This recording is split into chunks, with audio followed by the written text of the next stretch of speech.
Pakiramdam mo ba'y walang nagmamahal sa'yo? Huwag kang mag-alala, mayroon kaming nakakapukaw damdaming agam para sa iyo. Ang pag-ibig ay higit pa sa isang pakiramdam. Mahalaga ito para sa iyong kalusugan ng isip at katawan.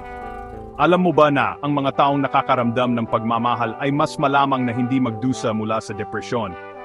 Pero heto ang mas mahalaga, ang pag-ibig ay hindi pasibo. Ito ay isang kasanayan na maari mong matutunan at paunatin. Kaya, paano natin ito mapaunlad? Simulan sa pamamagitan ng pagkilala sa pagkakaiba ng pagkahumaling at tunay na pag-ibig. Ang pagkahumaling ay ang unang kilig, ngunit ang tunay na pag-ibig ay ang lumalago sa paglipas ng panahon na may pagsisikap. Mahalaga ang komunikasyon, bumuo ng tiwala at mas malalim na koneksyon sa pamamagitan ng pag-usap ng bukas at tapat.